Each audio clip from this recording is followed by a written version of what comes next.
Hello, and welcome to a new edition of Need to Know, a series of video interviews with companies who are shaping, creating, and innovating in the games industry today, and whose work will have a huge impact going forwards into the future. Today, I'm delighted to welcome Claire Robinson and David Byrne of Moore Kingston Smith, here to talk to us today about tax credits for the games industry and look at some of the benefits that they can bring you and your business. Before we get going though, David and Claire, it's lovely to have you here with us today. Do you want to tell us a little bit about yourselves, a bit about your background and what it is that you do at Moore Kingston Smith? Certainly, thank you, Lou. So I'm David Byrne, one of the directors in Moore Kingston Smith's R&D team.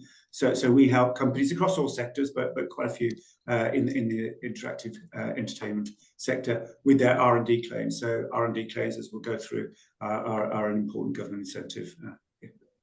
Thanks, David. Yes, I'm Claire. I'm also director at Moore Kingston Smith. I work in the corporate tax team, but specialising in the creative sector tax reliefs. So I've helped a lot of clients with their video games tax credits, from putting the claims together right the way through to dealing with HMRC and getting those processed. Wonderful. Well, thank you so much, guys. I really appreciate it. So we should jump straight in then, I suppose. I guess the UK government is very keen to develop and grow the broader creative sector here in the UK, including games and interactive entertainment. What are the main channels, would you say, for this support? Yeah, I'll pick up on that one. So, I mean, yes, it has been a really big focus of the government, particularly over the last 10 years, to focus on the UK creative sectors. There's a lot of initiatives out there, which you may be familiar with. So things like the UK Game Funds, Creative UK, Innovate UK, but also running alongside those programmes, there is a really good scheme of tax credits, and how a tax credit generally operates is to give you some money back on the costs that you're incurring. So they're a really, really good way of kind of funding projects, because essentially you're getting credits along the development process. So you might be getting them in, say, before you've got any real stable income, etc. So yeah, they're really, really good incentive that the government have introduced. No, that's really, really helpful to understand. And in parallel with those incentives for specifically for the creative sector, there is a broader set of government incentives, investment incentives available across the technology sector. R&D credits is the flagship within those. But as Claire mentioned, there are also direct grants that are available from different grant bodies. There are also accelerated allowances that you can claim, as well as benefits deriving from your technology, such as patent box. But biggest amongst all of those is the R&D tax credits. It's interesting. That's helpful to understand. I mean, how do these various strands sort of interact? Out of curiosity, there are two strands, and that they operate in parallel, but really they don't really touch. The intention is that the benefit that you're getting is related to either the technological aspects of the production that you're in, or the game that you're developing, rather than the cultural. So the aim is that there are both reliefs available to you, but you would take one relief for one aspect of your project and another relief for the different aspect, depending on the different characteristics of the project. And the reason for this, unfortunately, it stems from originally from the EU legislation, which tended to say that countries' economies can offer incentives, but they'd had to fall into one or two bags. One, a bag which is trying to encourage companies, their technological endeavours, and then a separate incentive was related to a country's cultural endeavours. And so there are two schemes operating in parallel. Okay, no, that's really, really helpful to understand. So they're quite separate things, really, all things considered. Mm-hmm. So I've seen that there's been quite a few changes to tax reliefs. That Research and Development Expenditure Credit that we just talked about, RDEC, and also Video Games Expenditure Credit as well. I mean, what are these, and why have they arisen? Out of curiosity, what's changed? So the R&D tax credits, as I say, is the government's flagship policy for encouraging investment in the technology in the UK. And last year they gave away over £7 billion worth of benefit associated with it. And they've increased the generosity of it over time. Naturally, when you're making that level of benefit available, it tends to act as a bit of a honeypot, and so there's been increased fraud and abuse in the claim. And as a consequence, HMRC and the government have sought to change the structure of the claim to try and obviously to minimise that fraud and error, but also to focus the activities in the UK, make sure that UK endeavours are being more rewarded. And so as a consequence, there's been a series of piecemeal changes, but quite significant changes over the last couple of years regarding the claims. Historically, for example, within the R&D regime, there were different schemes for SMEs, small and medium-sized enterprises, versus larger companies. And each of the SME scheme, as well as the larger scheme, called it RDEC, Research and Development Expenditure Credits, had different characteristics on those. And one of the consequences of some of the recent changes has been to merge those two schemes. And so from accounting periods beginning 1st of April 2024, you'll now claim under that merged scheme rather than under either the SME or the RDEC scheme that you had historically.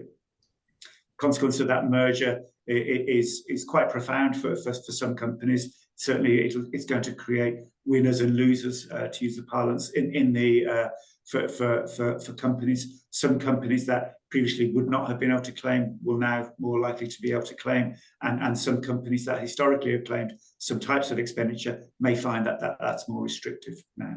So one of the big changes coming through has been that introduction of the merge scheme, and together with the video games and the audiovisual credits, it's now worth thinking about how you prepare those claims going forward, because it is quite a profound difference. Because as Claire will talk, there has been some changes to the video games and the audiovisual release as well. Yeah, so there has been this year actually, so from 1st of January 2024, there has been some reasonably big changes to how video games tax credit regime works. So in line with kind of the changes around R&D, where reliefs have been around for quite some time, then there's always the government will always want to make sure they're operating as they should be, the right people are claiming them, they kind of are modern enough, I suppose, to keep up with how businesses operate, etc. So at the beginning of the year, the government did announce that the kind of old video games tax relief scheme would be replaced by a video games expenditure credit. They did similar in the film and TV sectors as well. And really that is to make sure that all the UK tax credits are operating kind of under a similar format. So within this credit regime, which helps to simplify how the tax system operates.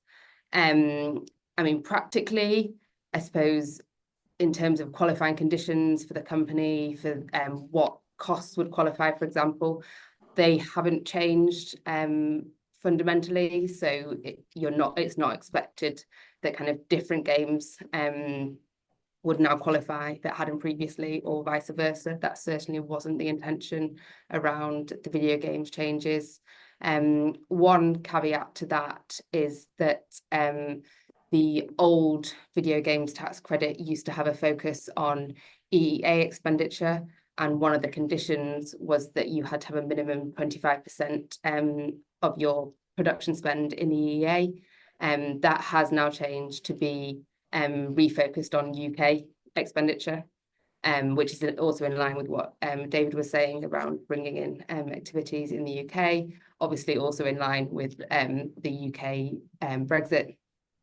And also the film tax regime, for example, has always followed UK versus EEA. So it really is just aligning everything and making sure everything is operating as it should be.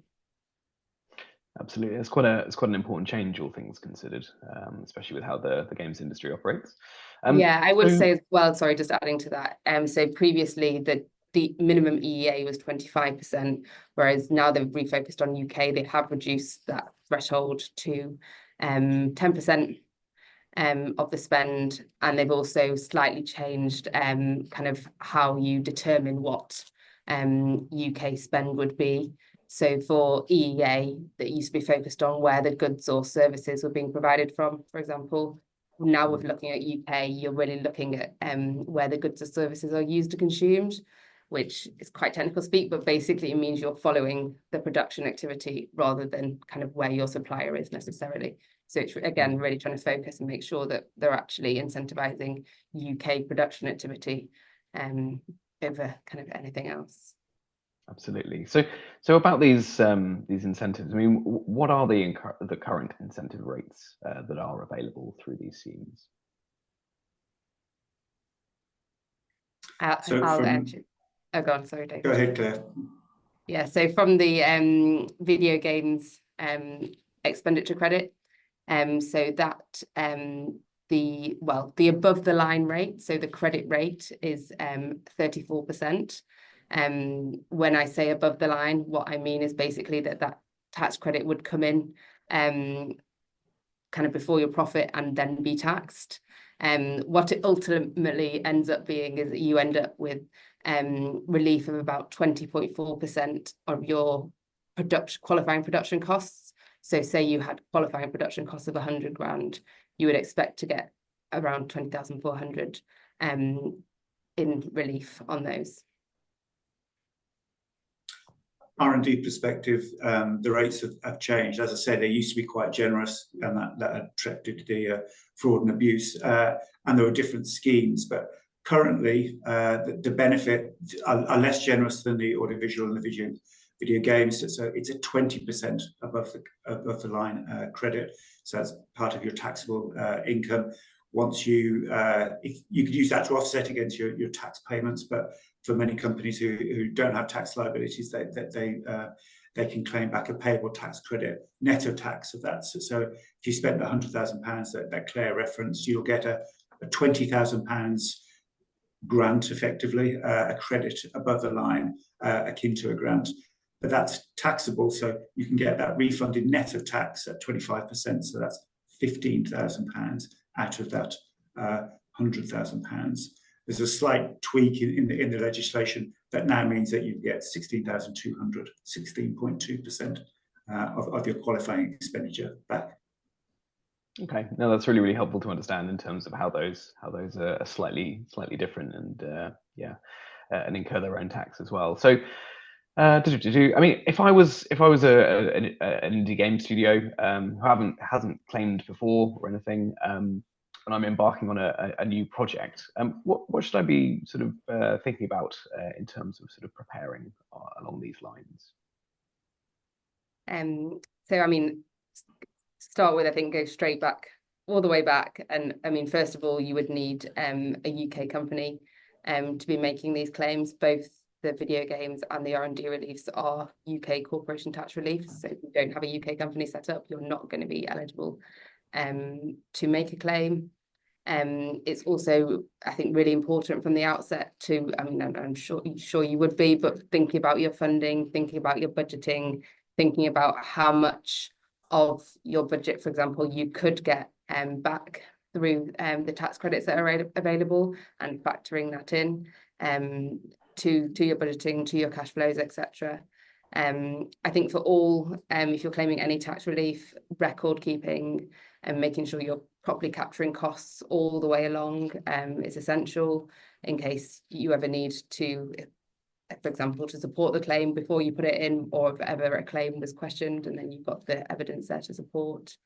And I think it kind of goes without saying that you should engage with kind of a trusted accountant as soon as possible, and ideally someone that's got specialist knowledge of how the reliefs operate, because kind of advice along the line is going to be really invaluable in making sure that you actually maximise the credits and you're getting exactly what you can do, and whether there is scope, for example, to qualify for both of the reliefs, or whether actually you're going to be focusing on one, and just to have that awareness and thinking of which parts of your project would qualify for the different types of credits that we have available.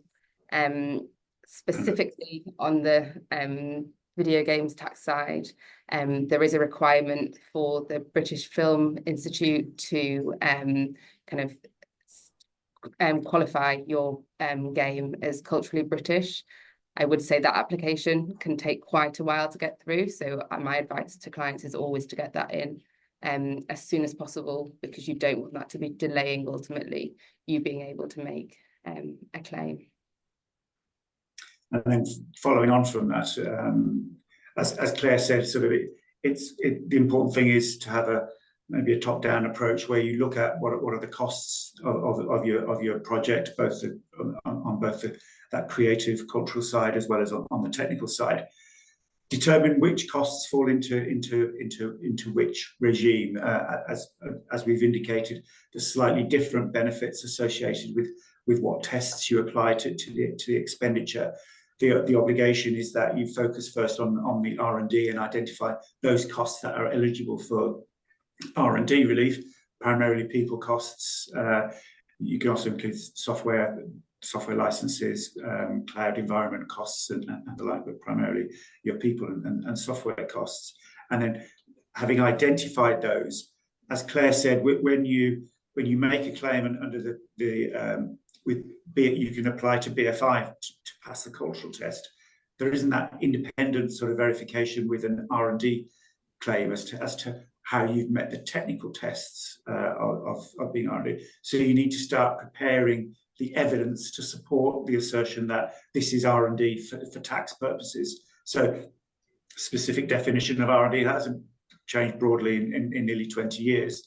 So the projects you're undertaking are seeking an advance in science and technology and overcoming scientific and technological uncertainty. HMRC are increasingly looking to see evidence as to how projects are facing those channels, maybe those challenges may be related to the performance of technology or the scalability or creating more richer, more immersive environments but they want to understand the technological characteristics. So right from the start, it's probably worth embedding some of that note capturing, that record keeping, as Claire referenced, to say why this aspect of the overall production meets the definition of R&D for tax purposes. What were the bits that were causing the software engineers to scratch their head, trying to say, okay, this is how we get the gains engines, the physics to be more lifelike and more realistic. This is how we bring in our network connectivity to link in through to remote players and the like, or this is how we use different consoles attributes to help us going forward. So those are the technological characteristics that you're looking for. And so capturing the details of those is going to make it the claim that when you do make the claim, it'll make it much easier to not only to make, but then to support through with HMRC as they scrutinise the claim. Absolutely, having some of these elements sort of in mind from an early age is clearly very, very important. I mean, are there any other sort of risks or pitfalls that you can think of that might be sort of applicable here? Yes, there are, and you'd be surprised how common that they are. As Claire mentioned, there's the BFI test for the cultural aspects of claim, and then for the technical test for the R&D credits. For the R&D credits, one of the key aspects is that, and especially one that HMRC are looking very closely at the moment, is that the right people are making the judgment as to whether this is R&D or not. With all due respect to our accountant friends amongst us, HMRC will want to know that it's technical people, technical engineers, architects, etc., who are making the decision as to whether this is meeting the technical challenge to be regarded to be characteristic of R&D, rather than an accountant who's saying, okay, they're all the programmers, so I'm going to claim for all of those. So one of the key things that HMRC are looking for at the moment is that the right people are involved in determining whether a project is R&D or not. One of the other aspects I referenced earlier on is the fact that the schemes are merging now, the SME scheme and the R&D scheme. There were traditionally slightly different qualifying cost categories and expectations as to who would claim in what circumstances. Those are being merged now, and so as a consequence of that, working out how you work with third parties is going to be a key part of your claim going forward, in terms of whether you're deciding to do the R&D and commissioning the R&D, or whether you're asking the third party to do it for you.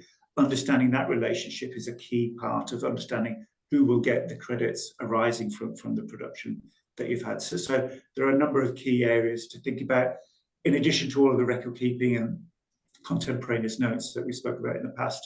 But the key ones are, it's the right people who make the decisions as to whether it's something is R&D or not, and that you've got a good understanding on the nature of the qualifying expenditure that you're incurring and who gets the R&D credits arising from that expenditure. I think I would say something fairly similar on the video game side. So it's really important. So for the purposes of the relief, you can only have one company that's eligible to claim in respect of a game. So you couldn't have two different companies submitting tax credit claims for the same game, even if they're incurring different costs. So it's really, really important, particularly if you are working, there's more than one company involved, to establish who is going to be the video games development company that's making the claim. And that company is then, under the tax rules, does have to be the one that effectively is the most directly involved across all the production stages. So I have seen it before where there's different companies are involved and that conversation hasn't been had. So then by the time you're getting round to making a claim, you've got costs, well, costs sitting in companies that just aren't going to be eligible to claim them at all. And kind of potentially more damaging is the fact that those costs are sitting there could then jeopardize anyone being able to make a claim, because you just don't have a company that is effectively taking control of the whole process. So that's something to really be aware of if you are working with partners, and different people are doing different activities for you. I mean, some subcontract contracting is absolutely fine. Obviously, in the industry, that is commonplace, but it's just to keep an eye on that and to get advice if you are concerned around different roles and responsibilities throughout the project. No, absolutely. That's definitely worth considering. Like you've highlighted, it is practice in the industry. I mean, be interesting to understand a little bit more about those that sort of documentation side of things that you hinted at the beginning. I mean, what kind of accounting needs to be sort of carried out? What can really help an application of a claim, that kind of thing. It's probably worth saying, or you need to know, that we're not saying that there's a whole bureaucracy that gets created over something. Most of the documentation that we're asking you to capture is useful documentation that you'll want to capture anyway. And one of the things we're very conscious of, having working with some of the major studios as well as sort of small independent companies, they'll have very different life cycles as to how the production emerges. And so you want to make sure that you don't sort of put a disproportionate effort amount into documenting what may be a very agile and iterative process.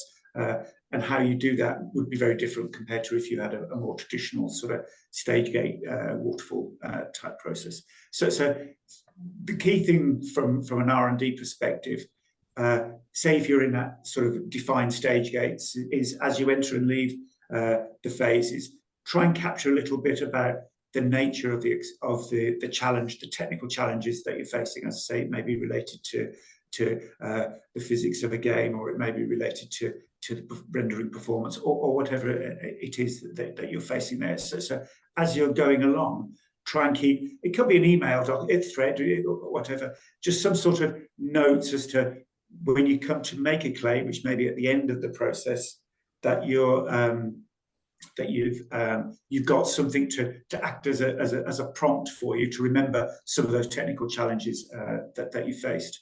Also, and as Claire has alluded to, when you're going through the life cycle, there'll be elements of the costs that you're naturally going to claim within an R&D, the technical constructs of the game or of the production, and then there'll be some of the costs that are more related to that cultural aspects of the game. And so you'll want to be able to not necessarily ring fence them, but make some distinction between the costs that are you're going to be including within your video games expenditure relief versus some of the costs that are going to be related to more to the technical aspects in your R&D relief. So as you progress through the project, don't create a whole new bureaucracy about it, but try and keep regular notes as to what are the different issues that you're facing on a technical point, or trying to distinguish between those are the costs that we're incurring that are related to say the gameplay and the content of the game, rather than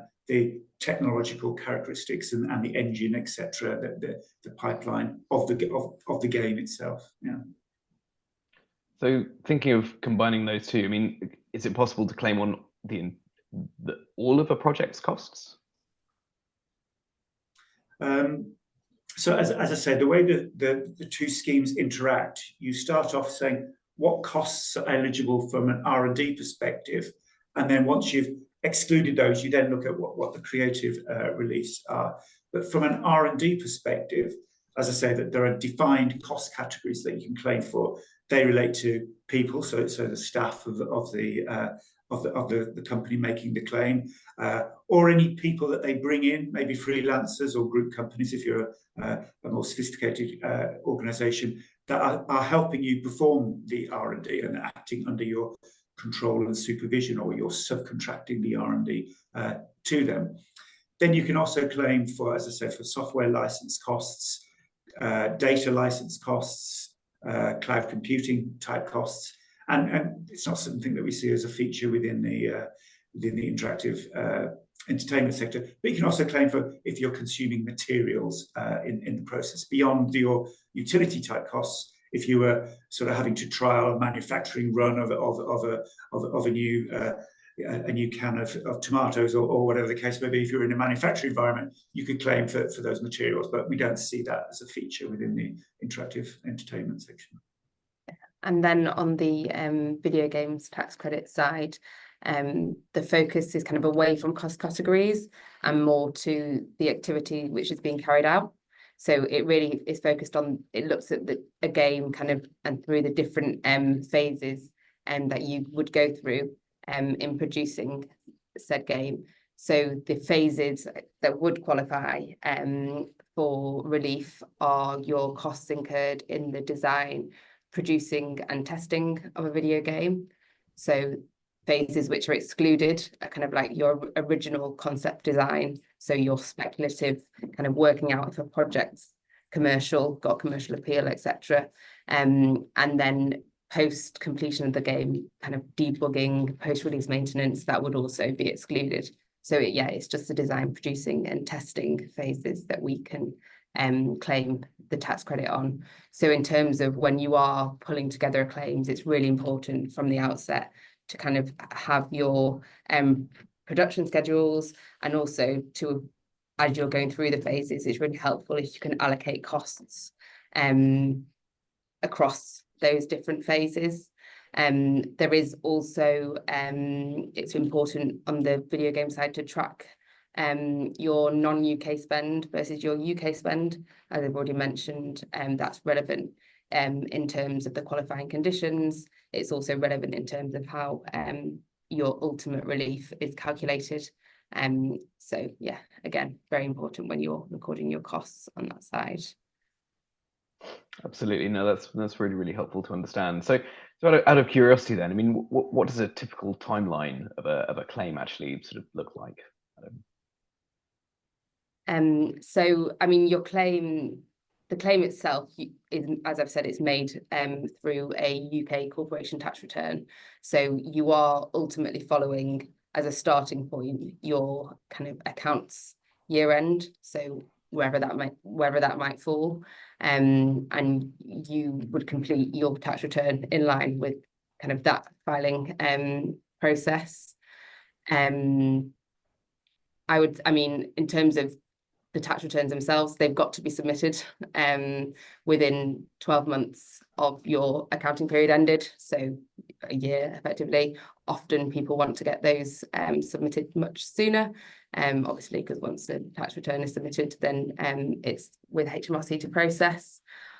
On the video game side, I would say we hope HMRC process within 6 to 8 weeks.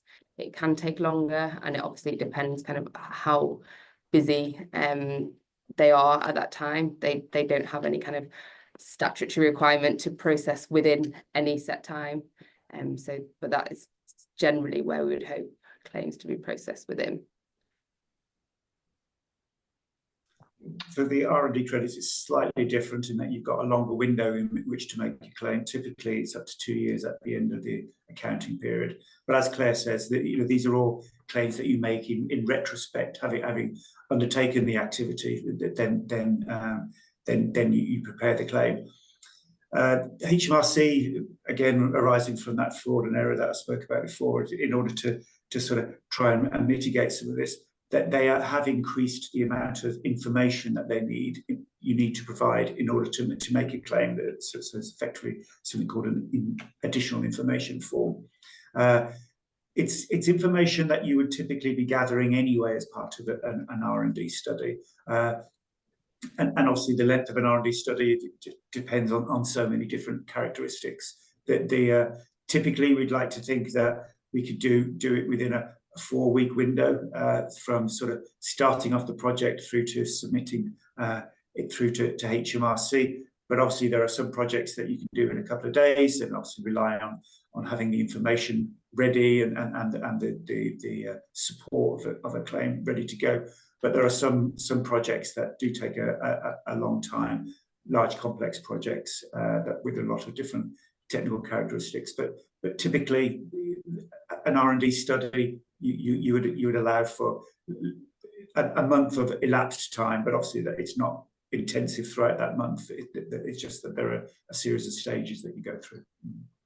I would say as well, just to add, the additional information form has been introduced for the video game side as well, and for claims from April 2024. So that is submitted alongside your corporation tax return.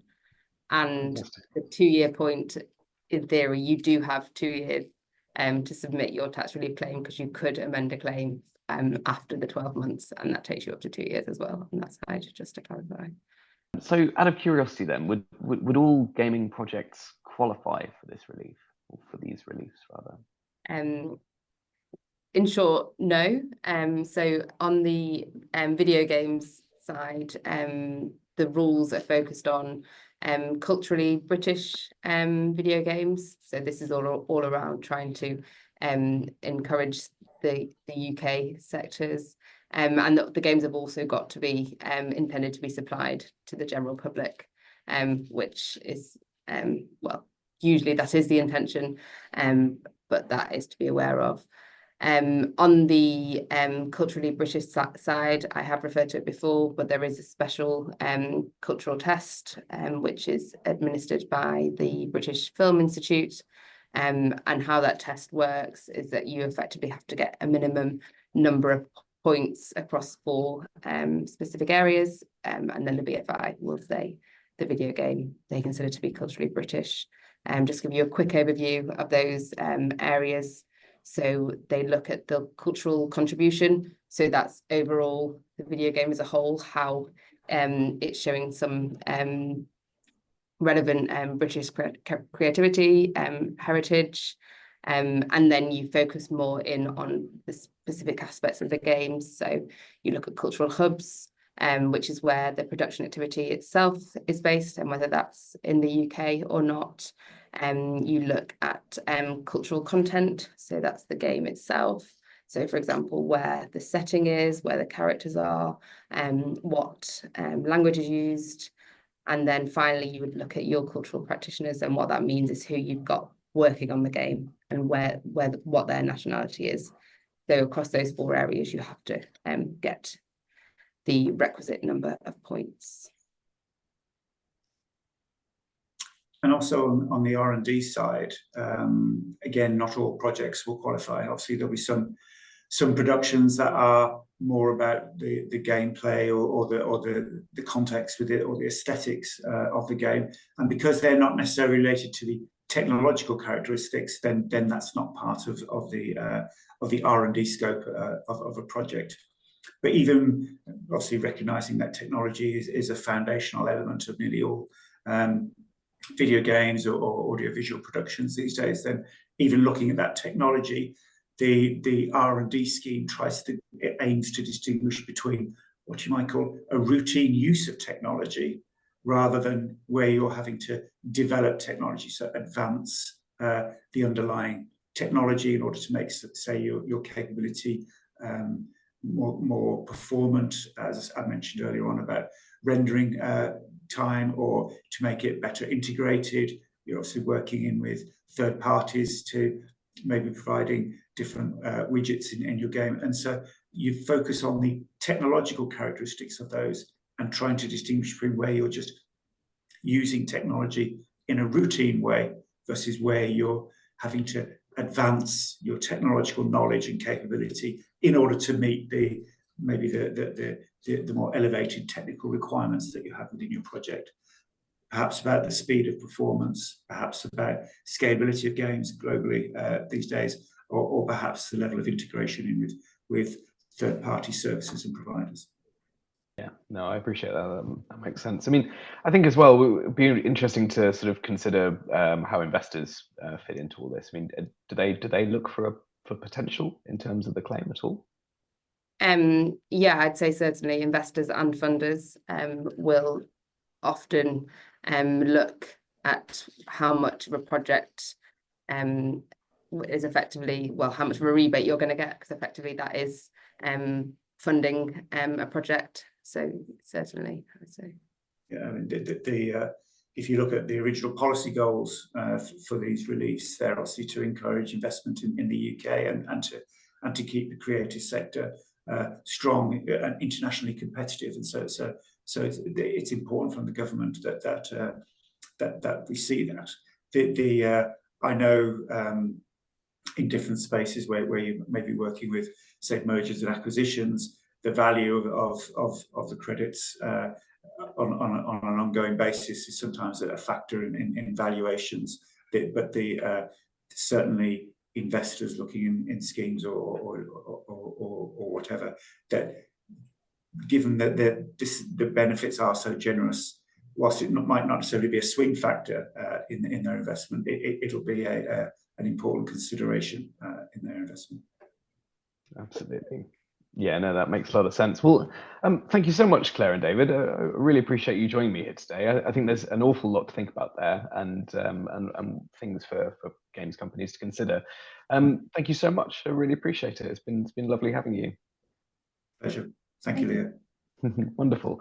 And thank you as well to our audience for today, tuned in to catch this video. There's plenty of other need-to-know videos out there on our Ukie TV channel on YouTube. Thank you so much for enjoying this one, and more very soon. Thank you so much.